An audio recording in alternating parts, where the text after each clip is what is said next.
What if the secrets to wealth and financial success were hidden in ancient wisdom? Imagine timeless lessons that could still transform your financial future today. Today, we're diving into George S. Clayson's classic, The Richest Man in Babylon, where we'll explore powerful, time-tested principles for building wealth, managing money, and achieving financial freedom. In this video, we'll break down the key lessons from the book, offering practical tips to help you apply this ancient wisdom to your modern financial journey. If you're ready to learn the ageless secrets of prosperity, make sure to subscribe for more actionable insights on mastering your money and building lasting wealth. Bansir, a humble chariot builder, is frustrated by his lack of wealth despite years of hard work. He dreams of living a prosperous life, but no matter how much effort he puts in, financial success seems distant. Realizing that working harder isn't the answer, Bansir turns to his childhood friend Arkad, the richest man in Babylon, seeking advice on how to achieve wealth. Now imagine you're in Bansir's shoes. You've been working hard, putting in long hours, but somehow financial stability feels out of reach. No matter how much effort you give, it feels like you're spinning in circles. Like Bansir, you might realize that there's more to achieving wealth than just hard work. It's about knowing where to put your energy, learning from those who have already walked the path to success, and seeking wisdom on how to manage money wisely. Bansir's decision to seek advice from Arkad highlights a critical realization. Hard work alone doesn't lead to financial success. It's about gaining knowledge from those who have mastered the art of wealth and applying those lessons to your own life. This chapter is the beginning of Bansir's journey toward understanding how to make his dreams of gold a reality. Principle number 1 is, seek financial wisdom. Hard work without the right financial knowledge will not lead to wealth. Arkad, the richest man in Babylon, shares his journey of wealth accumulation with a group of eager listeners. His story is simple yet powerful. He emphasizes that the first step to becoming wealthy is saving at least 10% of one's earnings. No matter how much or how little you earn, this discipline creates the foundation for financial growth. Arkad reminds his audience that wealth isn't just about making more money. It's about keeping what you make and making it work for you through wise investments. Now think about your own financial habits. Are you setting aside even a small portion of your earnings regularly? It might seem challenging at first, especially if you have bills and other financial responsibilities. But Arkad's advice is clear. If you want to accumulate wealth, you must first learn to live on less than you earn. Consistent saving allows you to invest wisely, and over time these investments grow, creating a cycle of prosperity. Arkad's story is a timeless reminder that financial success requires discipline. By saving a portion of what you earn and putting that money to work through investments, you create the opportunity for wealth to grow steadily. This chapter teaches that anyone, regardless of their starting point, can become wealthy with the right habits. Principle number 2 is pay yourself first. Consistently saving at least 10% of your income is the foundation of wealth building. Arkad shares his wisdom with the people of Babylon through 7 timeless principles for building wealth. The first cure is simple. Start thy purse to fattening, which means saving at least 10% of your income. It's about paying yourself first before any other expenses. Next, Arkad advises, control thy expenditures. This involves living below your means, not spending all you earn. Once you have a solid savings habit, the third cure is to make thy gold multiply, meaning invest your money wisely so it can grow over time. But Arkad cautions against recklessness with the fourth cure, guard thy treasures from loss. He encourages avoiding risky investments that could lead to financial ruin. The fifth cure shifts to practical living. Make of thy dwelling a profitable investment, emphasizing the importance of owning your home rather than renting. Looking further ahead, Arkad shares the sixth cure, ensure a future income. This is a reminder to plan for retirement and make provisions for when you can no longer work. Finally, the seventh cure, increase thy ability to earn, focuses on self-development, investing in education and skills to increase your earning potential. Arkad's advice is practical and timeless, showing that wealth isn't just about accumulating money, but about building a sustainable, secure financial future. Principle number 3 is the 7 cures for a lean purse. Building wealth requires saving, investing wisely, living below your means, and continuously improving yourself. In this chapter, Arkad delves into the idea of luck and its role in financial success. He explains that many people believe wealth is a matter of luck, but in reality, opportunity often disguises itself as hard work. Arcad teaches that those who recognize opportunity and act swiftly are the ones who seem to have good fortune on their side. He dispels the myth that luck alone leads to riches, pointing out that preparation and readiness are what truly attract the goddess of good luck. Arcad's lesson is clear. Luck tends to favor those who are ready to take action when the moment presents itself. Whether it's an investment opportunity, a business idea, or even a chance encounter, those who hesitate often miss out. But those who have prepared themselves financially and mentally are in the best position to seize opportunities that come their way. In this chapter, we are reminded that good luck is not a magical force. Instead, it's a result of readiness and decisive action. Being proactive and prepared turns chance into fortune. Principle number 4 is luck favors the prepared. The goddess of good luck smiles on those who recognize and act on opportunity when it arises. In this chapter, Arcad's son, Nomasir, embarks on a journey to learn the true value of wealth by applying the 5 laws of gold. Arcad teaches him that gold follows certain rules, beginning with the first law. Gold comes to those who save at least 10% of their earnings. Nomasir learns that wealth accumulates steadily for those who develop the habit of saving. The second law reveals that gold works tirelessly for the wise investor, multiplying through good investments. But wealth must be protected, as the third law warns. Gold remains under the control of the cautious investor. Nomasir's path to understanding these laws isn't smooth. Through trial and error, he realizes the fourth law. Gold flees from risky investments or get-rich-quick schemes. Trying to take shortcuts leads to financial loss.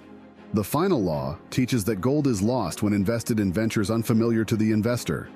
This valuable lesson reminds us that making investments without proper knowledge or experience can quickly lead to failure. Through his experiences, Nomasir learns that wealth isn't just about acquiring money, but following time-tested principles that ensure its growth and security. Principle number 5 is the 5 laws of gold.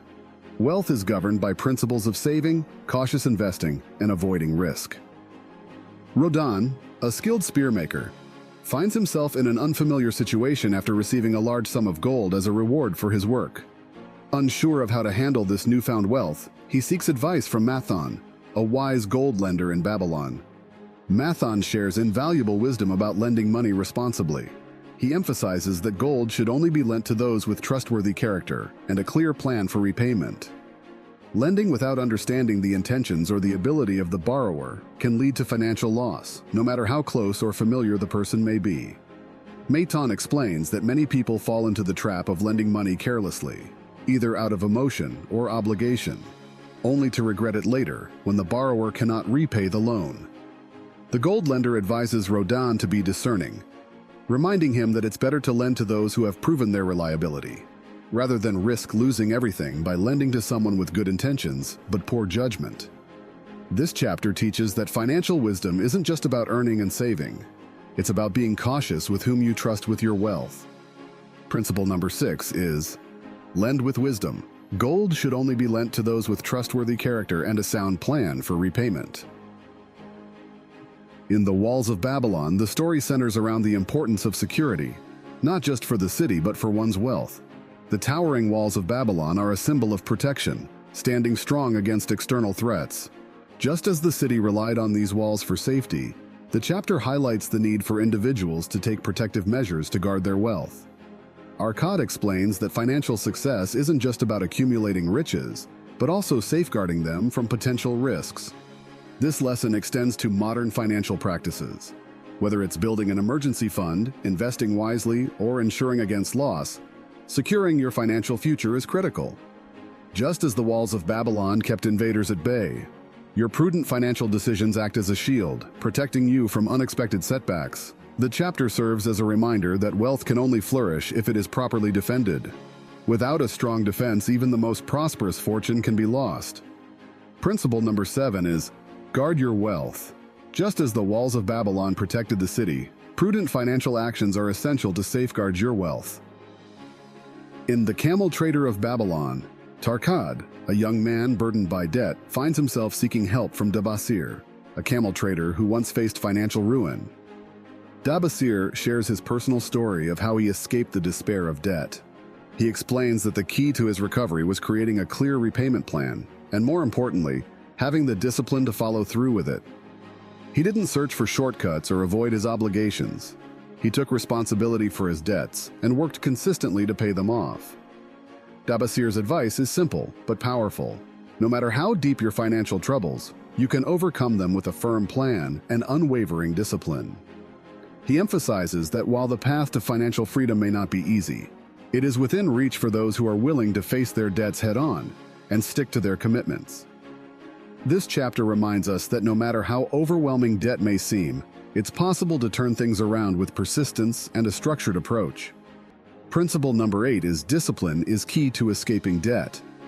A clear plan and disciplined action are essential to overcoming financial troubles.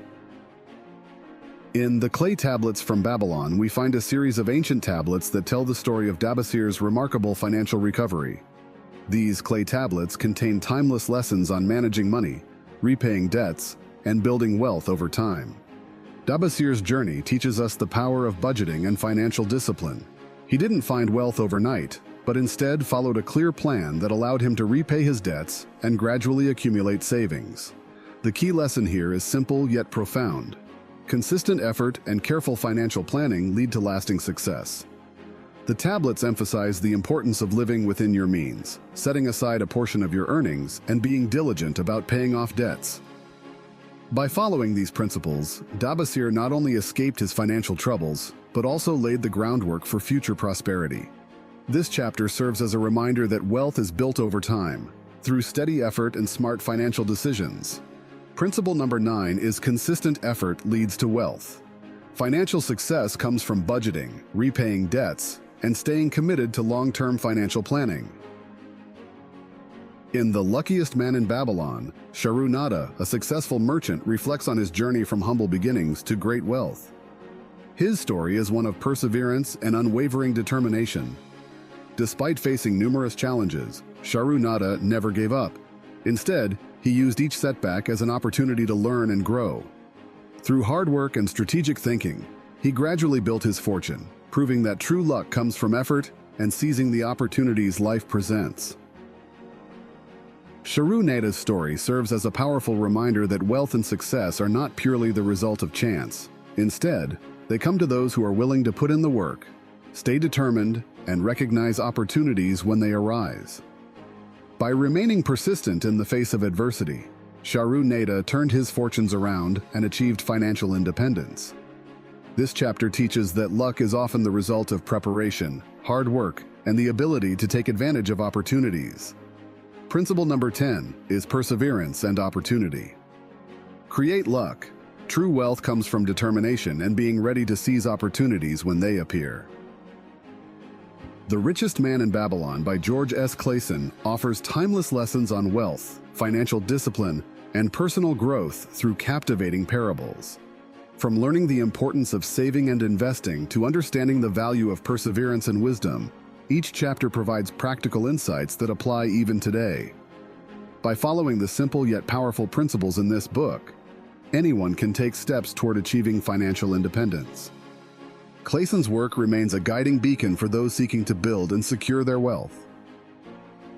Thank you so much for watching.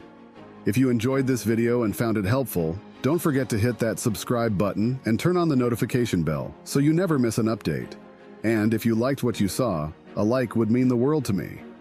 It helps support the channel and lets me know you want to see more content like this. Thanks again, and I'll see you in the next video. Peace.